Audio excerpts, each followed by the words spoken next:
Olá, está começando mais um programa Câmera Aberta.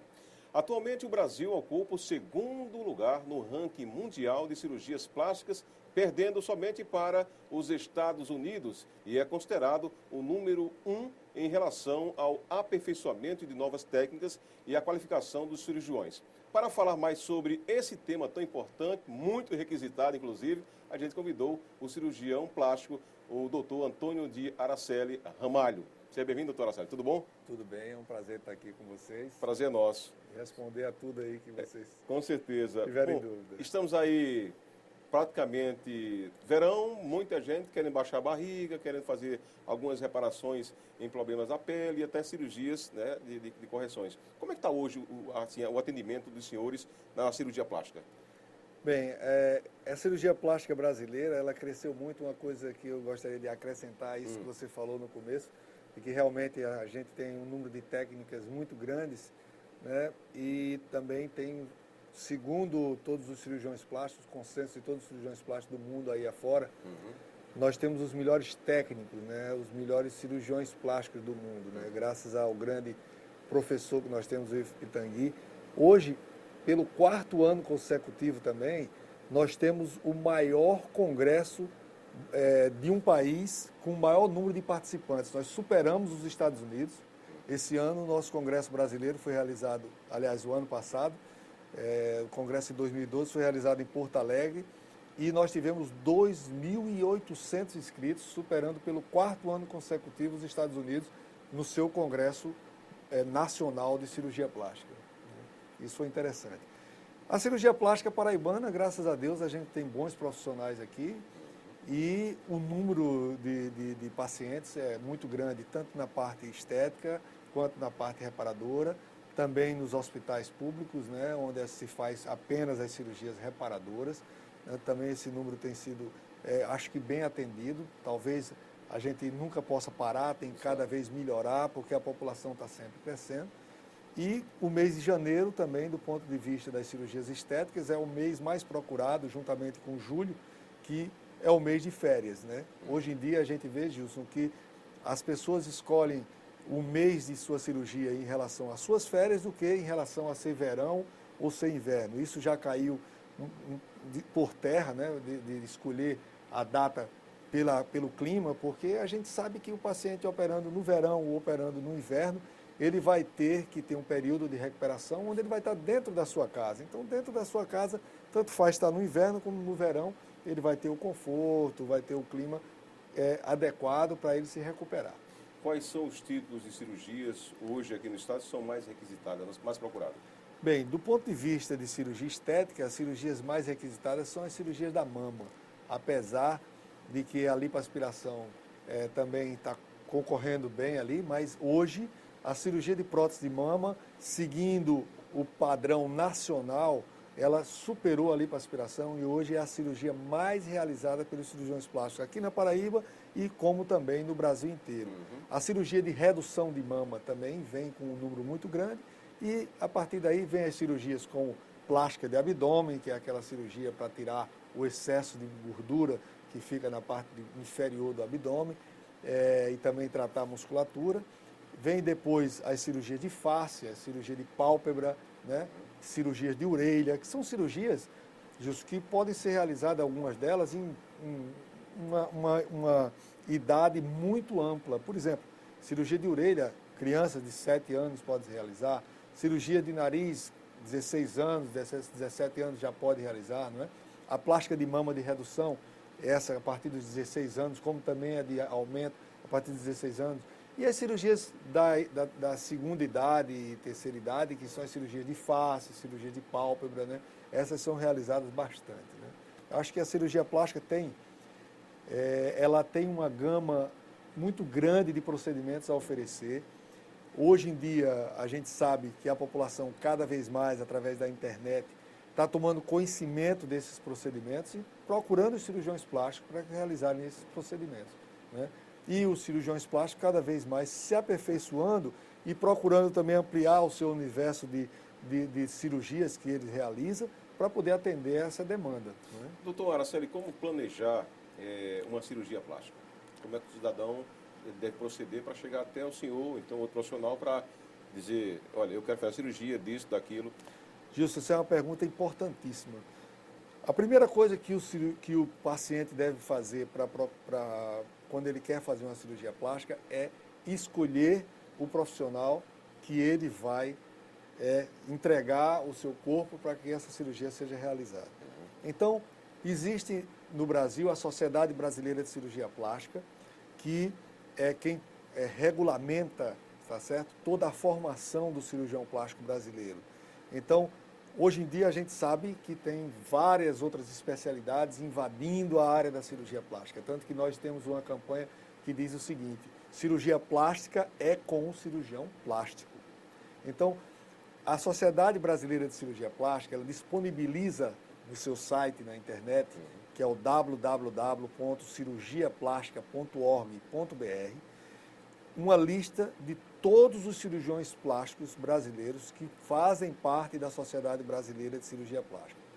O que é que quer dizer que esse profissional tem? Esse profissional tem uma formação em cirurgia geral de pelo menos 2 anos, ou seja, é um cirurgião que opera estômago, hérnia, todos os tipos de cirurgias gerais, tireoide e tal.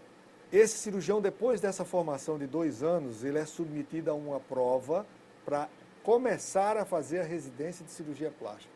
É como se ele estivesse começando do zero. Então, ele que já é um cirurgião formado, ele vai começar do zero mais 3 anos só em cirurgia plástica.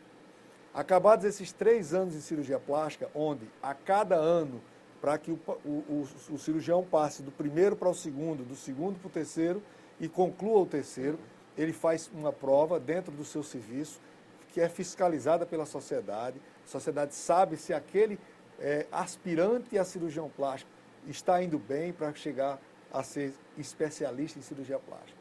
Terminados esses 3 anos, ele vai se submeter a uma prova oral, escrita e de currículo, tá?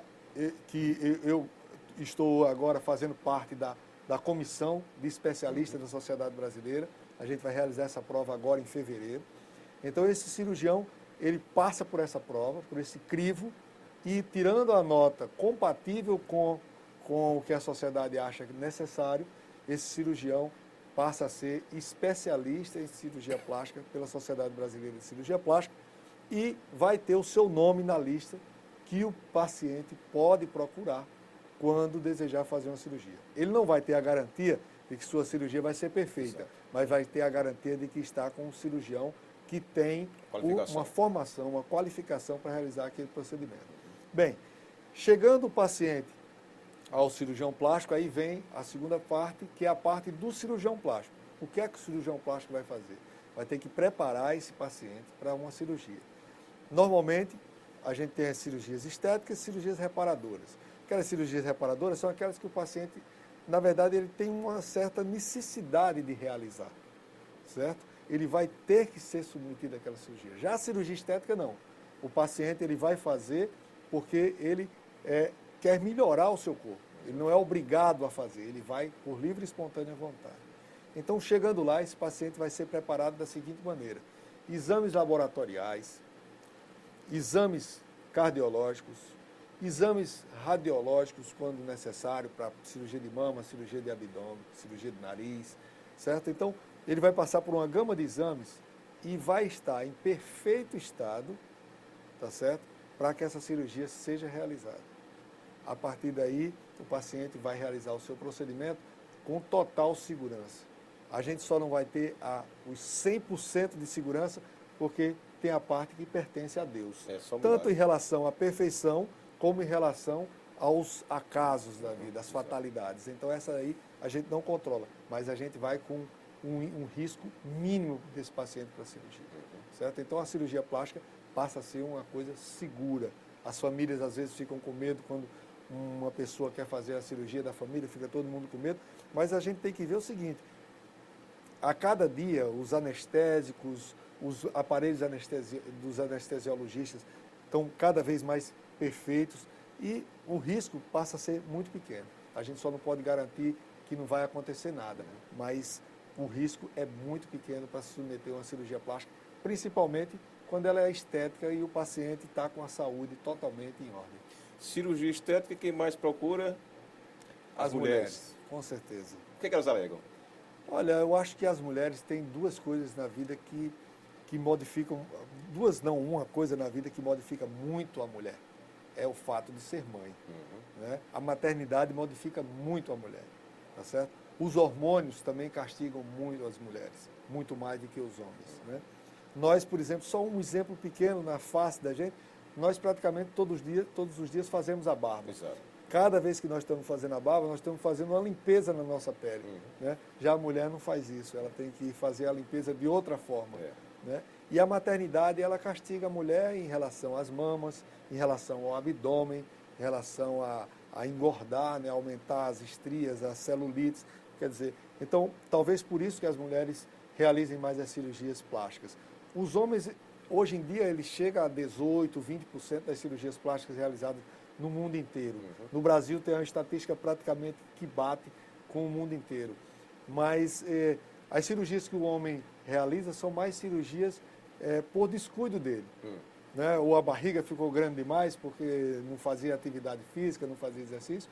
E às vezes, que não é por culpa dele, mas pelo envelhecimento, pela gravidade, pelo sol, as pálpebras, a face que envelhece. Dá uma esticadinha, né? Essas são as cirurgias mais realizadas pelo homem. Quer dizer, a lipoaspiração, a plástica de abdômen, a face, as pálpebras e às vezes o nariz, alguma coisa assim, que os homens realizam. Mas a maioria, grande maioria, são as mulheres. Doutor Araceli, se usa muito Botox? Botox se usa bastante. Botox foi uma grande aquisição, né, no arsenal do cirurgião plástico. Hoje tem outras especialidades que começaram a também entrar na seara de fazer o Botox, mas o Botox originalmente ele foi trazido para o Brasil por um cirurgião plástico, o Paulo Matsudo, que é um cirurgião plástico de São Paulo, meu amigo pessoal. Ele, em 1992, ele trouxe o Botox para o Brasil. É uma coisa que eu queria esclarecer para quem está nos assistindo, é que Botox é um nome comercial, que se tornou um nome genérico. Todo mundo, quando fala da toxina botulínica, usa o termo Botox. Existem várias marcas de toxina botulínica, como existem várias marcas de palha de aço, mas todo mundo, quando fala em palha de aço, só se lembra de uma. Né? Então, o Botox ele veio ajudar o cirurgião plástico porque ele paralisa a musculatura da face onde você coloca, não é em toda a face que você pode colocar, são algumas áreas da face, e faz o paciente parecer mais jovem. Apenas com uma pequena injeção de 6 em 6 meses, você passa 6 meses bem mais jovem. É tanto que às vezes alguns pacientes comentam e perguntam para mim, doutora Araceli, mas é verdade que quando para o efeito do Botox, a pessoa fica mais velha do que era antes? Eu digo, mais velha do que era antes, não, é que a pessoa se esqueceu como era antes. É verdade, né? Só olhar a foto.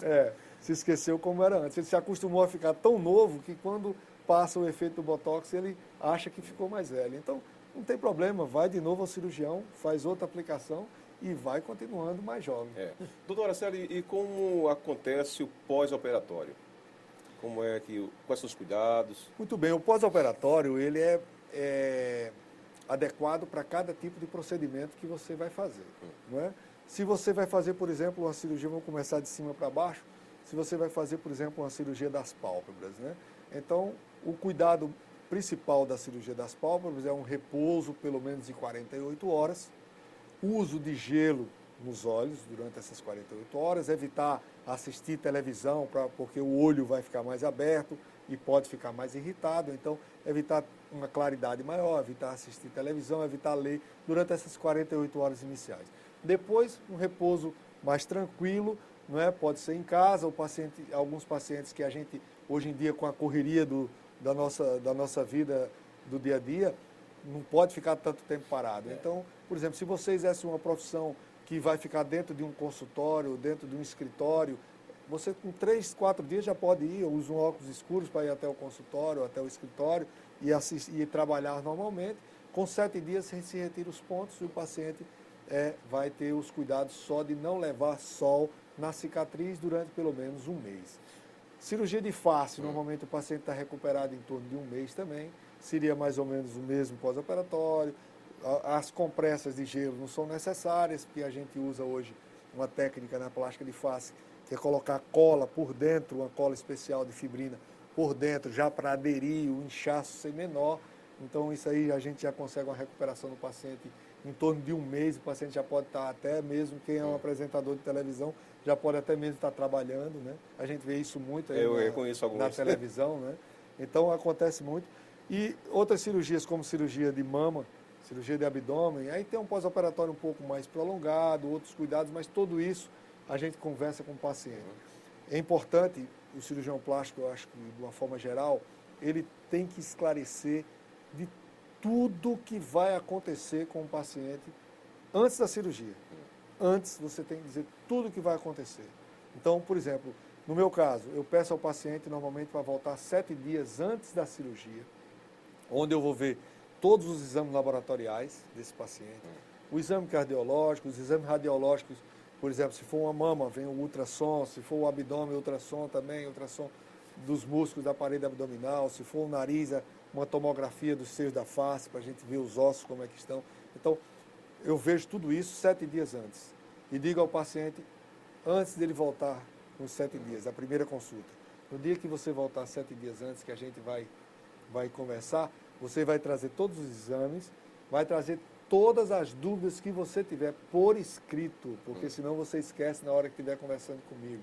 E depois eu vou te dar as orientações das coisas que você não me perguntou. Bater as fotos de antes da cirurgia, tá certo? E deixar tudo pronto para a cirurgia 7 dias antes, tá certo? Então, acho que é uma boa forma de esclarecer tudo. Olha, sua cirurgia vai ser assim, há o risco de acontecer sangramento, há o risco de acontecer infecção, tá certo? Há o risco de haver um sofrimento da pele nessa cirurgia, a gente vai ter todos os cuidados. Se o paciente é fumante, você já tem que avisar, olha, a gente vai ter que parar tantos dias de usar de fumar para evitar problemas, porque o cigarro atrapalha demais a cicatrização. E o diabético? O diabético nem tanto. O diabético, ele estando controlado, é um paciente igual a qualquer outro paciente, tá certo? Cicatriza muito bem o diabético. O problema é ele estar com a taxa de glicose controlada. Estando com isso aí controlado, do mesmo jeito que o cardiopata não, mas o paciente que tem problema de hipertensão arterial. A pressão estando controlada, a gente vai ter só um cuidado a mais, o anestesista vai ter só um cuidado a mais na monitorização durante a cirurgia. Anestesia local? Muitos casos de anestesia local. Por exemplo, se opera hoje a face com anestesia local, nariz com anestesia local, pálpebra, orelha, prótese de mama se opera com anestesia local, tá certo? São vários tipos. Até mesmo a lipoaspiração, quando é muito pequena, a gente pode fazer com anestesia local, tá certo? Mas, normalmente, em cirurgia plástica se usa ou anestesia local ou os bloqueios loco-regionais. Função, anestesia peridural, anestesia RAC em alguns casos, né? Isso eu estou falando mais da cirurgia estética. Da cirurgia reparadora, um grande carro-chefe hoje em dia é a reconstrução de mama, né? Onde a gente pode fazer a reconstrução com o músculo do próprio abdômen ou pode fazer com o músculo das costas associado à utilização de uma prótese, né? Essas são as duas formas de reconstruir a mama mais utilizadas, né? Isso é também o carro-chefe da cirurgia reparadora no que diz respeito às cirurgias maiores. Certo. Claro que na cirurgia mais reparadora, complexo, né? A cirurgia mais comum é o câncer de pele, né? A reconstrução por câncer de pele. Então, cada órgão atingido vai ter sua reconstrução específica, né? Doutora Célia, e aquela pessoa que, vamos dizer, ela está fazendo um certo regime, fez a cirurgia e, de repente, um mês depois, ela começa a engordar. Como é que fica a pele dessa pessoa? Vai esticar mais ainda ou vai ter algum dano? Olha, a pele ela tem a capacidade de se distender, né? E quando é com o ganho de peso, né? Vamos dizer, gradativo, né? Ela vai se esticando gradativamente. A gente vê pacientes que se submetem à cirurgia bariátrica, né? E em pouco tempo já começa a engordar de novo. Perde uma quantidade X de peso, para ali, daqui a pouco começa a engordar de novo. Isso acontece muito em cirurgia plástica. Eu brinco com os meus pacientes que quando eles perguntam isso, o que é que eu faço se eu começar a engordar depois de fazer a cirurgia plástica, de lipoaspiração ou a cirurgia plástica de abdômen. Eu digo, vai ganhar 2 brincos de paralelepípedo, um pendurado em cada orelha, porque só merece puxão de orelha. Porque se submeter a uma cirurgia, ao risco da cirurgia, para depois perder tudo, né, só por causa da falta de controle na alimentação, no exercício físico, eu acho que não é uma coisa séria isso aí. Eu acho que a pessoa tem que ter uma consciência de que depois que faz uma cirurgia plástica, sua vida tem que mudar do ponto de vista nutricional, do ponto de vista de exercícios físicos, né? Eu acho que a cirurgia plástica sozinha não vai resolver. Exato. Você tem que ter o seu lado também, a sua responsabilidade também para manter o resultado. Não é isso? Doutora Araceli, o senhor falou que, lógico, né, existem as preliminares, as conversas, as orientações. Já chegou o caso de a pessoa ir fazer a cirurgia, querer fazer, e o senhor conscientizar que não é necessário e a pessoa desistir? É muito comum. Muito comum, né? É muito comum e, inclusive, existe uma entidade patológica, né, chamada síndrome dismórfica, que o paciente ele não se aceita do jeito que é. Como um grande exemplo disso era o nosso grande cantor Michael Jackson. Ele não se aceitava como era e queria mudar totalmente o seu corpo. E encontrou o cirurgião plástico que foi fraco em ceder às suas vontades, né? E acabou tendo todos os problemas que ele teve, de necrose de nariz, perfuração de septo, e vários problemas, a ponto de, depois de um certo ponto da vida dele, andar com a máscara no rosto, né? Então, isso acontece muito. Eu já tive vários pacientes, mais vários, como eu estava dizendo a você antes aqui, são 20 anos já na cirurgia plástica, então você já vê de tudo, né? Vão ver muita coisa ainda, se Deus quiser, mas a gente já viu muita coisa. Então, tem pacientes que chegam, por exemplo, há uns 15 anos atrás, a moda não era colocar prótese de silicone, a moda era diminuir a mama. Quando eu cheguei aqui em João Pessoa, em 93, a moda era diminuir a mama. Então, as pacientes chegavam, doutor, eu quero que fique 2 ovos estrelados aqui, não quero mama nenhuma, nem pequena. Dizer, olha, eu acho que não é isso aí que você tem que fazer, não é adequado ficar assim. Então, você tem que orientar. Você tem o conhecimento, tá certo? Para poder mudar a opinião da pessoa. Você vai ficar com muita cicatriz e pouca mama. Você acha que vai ficar bonito? Você vê sua mama pequena, mas vê sua mama sem cicatriz. Eu vejo sua mama pequena com cicatriz. Então, eu acho que é muito mais benefício você ficar com a mama do jeito que está aí, ou então reduzir só um pouco, do que reduzir demais.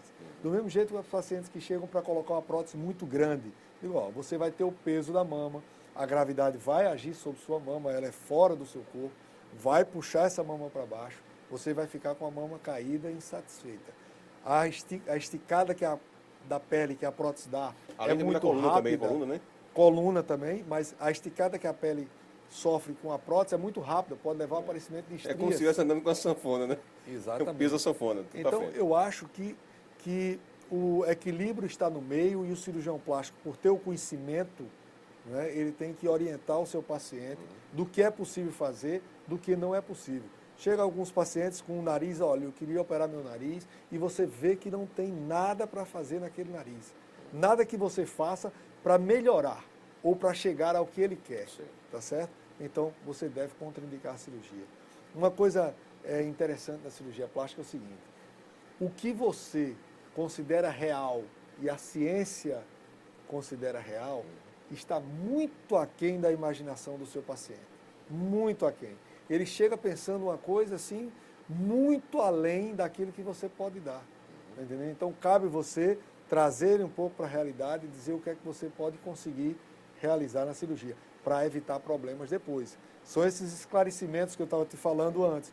Além dos esclarecimentos de tudo que pode acontecer, de infecção, de dor no pós-operatório, se essa dor vai ser controlada com os analgésicos comuns, você tem que também criar ou diminuir, desmistificar um pouco da imaginação do que o paciente está pensando, do que vai ser a cirurgia dela.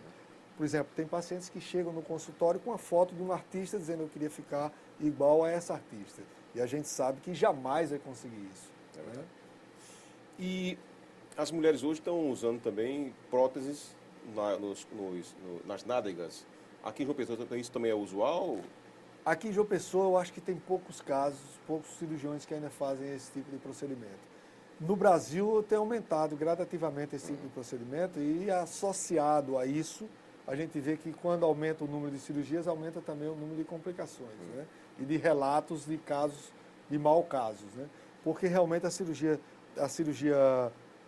de aumento de glúteos, ela não é uma cirurgia tão assim, mais simples como a prótese de mama. A prótese de mama a gente tem um espaço virtual onde a gente coloca a prótese. Já a prótese de glúteo, a gente tem que criar um espaço dentro do músculo para poder colocar a prótese. E alguns cirurgiões, mesmo bem treinados, não conseguem, porque a cirurgia é feita às cegas, né? Então não consegue colocar da maneira correta. Existem cirurgiões que conseguem colocar da maneira correta e ter bons resultados, mas, ao meu ver, é a minha opinião pessoal, acho que cada um tem seu treinamento e sua capacidade. Ao meu ver, eu não gosto de indicar essa cirurgia. A prótese de mama é uma cirurgia que eu faço com a maior tranquilidade, dura normalmente 35 minutos, 40 minutos de cirurgia, e o paciente vai para casa no mesmo dia. Já a experiência que eu tive foi de um bom resultado, mas a dor que eu vi o paciente sentindo no pós-operatório me fez pensar duas vezes e eu realizo outros procedimentos para conseguir esse aumento de região glútea. Doutor Araceli, a cirurgia plástica no abdômen, na barriga, ela é feita com aquela cânula ou com botox? Não. No botox não se usa no abdômen em hipótese nenhuma. O botox ele é só usado na região frontal, na região do canto dos olhos, tá certo? E na região do dorso do nariz. Ele foi usado com outras finalidades em outras áreas. O pescoço, por exemplo, teve uma época que começaram a utilizar o botox em duas bandas que normalmente as pessoas mais idosas têm, duas linhas que se formam aqui, que a gente chama de bandas platismais. Elas são formadas porque o músculo platisma ele se torna flácido e cai aqui na frente. Vulgarmente conhecido como papada. É uma papada, mas é um dos aspectos da papada. A papada seria só o excesso aqui, mas ele tem duas linhas aqui do lado. A gente chama de bandas platismais. Então, o botox era utilizado aqui também com a finalidade de tirar a força dessa musculatura. Mas se viu que os resultados não eram muito bons. O botox também é usado no caso pelos neurologistas, né, no caso de paralisias espásticas, paralisias onde o braço fica muito duro, ou a região que foi paralisada fica muito dura. E também usado no tratamento da hiperidrose. Hiperidrose é aquela paciente que sua muito nas mãos ou sua muito nas axilas. Então se fazia o botox nessa região porque ele diminuía a atividade das glândulas sudoríparas, as glândulas do suor. E ainda se usa, né? Mas já tem a cirurgia que é um pouco mais efetiva do que o botox, no caso, não ter que repetir a cada 6 meses uma aplicação dolorosa na axila, nas mãos, para poder tirar esse suor. O botox é uma coisa bem diferente. A cirurgia de abdômen, que você me perguntou, a gente pode fazer de duas formas. Somente a lipoaspiração ou a plástica de abdômen associada à lipoaspiração ou ela sozinha. Na verdade, não são duas, são três. Então, lipoaspiração sozinha, plástica de abdômen sozinha ou a lipoaspiração associada à plástica de abdômen, certo? Quando é que você indica só lipoaspiração? Quando não tem nenhum excesso de pele. Você vai tirar só gordura. Quando é que você indica só a plástica de abdômen? Quando o paciente não tem gordura, não tem excesso de gordura, tem apenas excesso de pele. Então você faz somente a retirada do excesso de pele. Na verdade, o excesso de pele e aquela gordura que está embaixo daquela pele que vai sair junto. Né? E quando você tem excesso de pele e excesso de gordura, você faz as duas coisas. Você tira o excesso de pele e faz a lipoaspiração da área onde tem um excesso de gordura. As mulheres, algumas, ainda procuram a cirurgia plástica para correção nas partes íntimas, na vagina. Existe nesse tipo de cirurgia? Existe. Essa cirurgia ela é compartilhada também com os nossos colegas ginecologistas, né? Mas a gente faz muito esse tipo de cirurgia, principalmente a cirurgia mais realizada nesses casos é a correção de hipertrofia dos pequenos lábios. A mulher às vezes tem os pequenos lábios um pouco hipertrofiados, né? É uma característica genética, é como no homem também quando tem a bolsa escrotal com muito volume de pele, né? Na mulher, esses pequenos lábios, a gente faz a cirurgia de correção, uma cirurgia simples. O pós-operatório é um pouco incômodo para a mulher, mas é uma cirurgia simples. Em torno de 2 semanas ela está totalmente recuperada, mas não para a vida sexual. A vida sexual tem que aguardar um pouquinho mais tempo. E o homem, ele faz o que nessa região? Não, o homem faz praticamente nenhuma cirurgia. Normalmente quem faz as cirurgias do homem, as cirurgias plásticas, né, na região é o urologista. Uhum. Doutora Célia, no final do programa, pode deixar aí seus contatos, né, algum site que queira indicar para o pessoal pesquisar, pode ficar à vontade. Muito bem. Eu deixaria de contato o meu site, que é o www.aestheticdayclinic, que é o nome da clínica da gente, .com.br, onde você pode acessar e ver também alguns artigos escritos por mim, alguns artigos que eu achei interessantes e estão lá no site, e também um comentário, um esclarecimento sobre cada tipo de cirurgia, né? Cirurgia de orelha, cirurgia de prótese de mama, pós-operatório, como é que é a cirurgia, como é que faz, tudo isso, né? E agradecer a oportunidade a vocês de esclarecer cada vez mais para a população sobre cirurgia plástica. A nossa população hoje nunca chega nos nossos consultórios sem antes ter ido na internet e consultado o Dr. Google, né?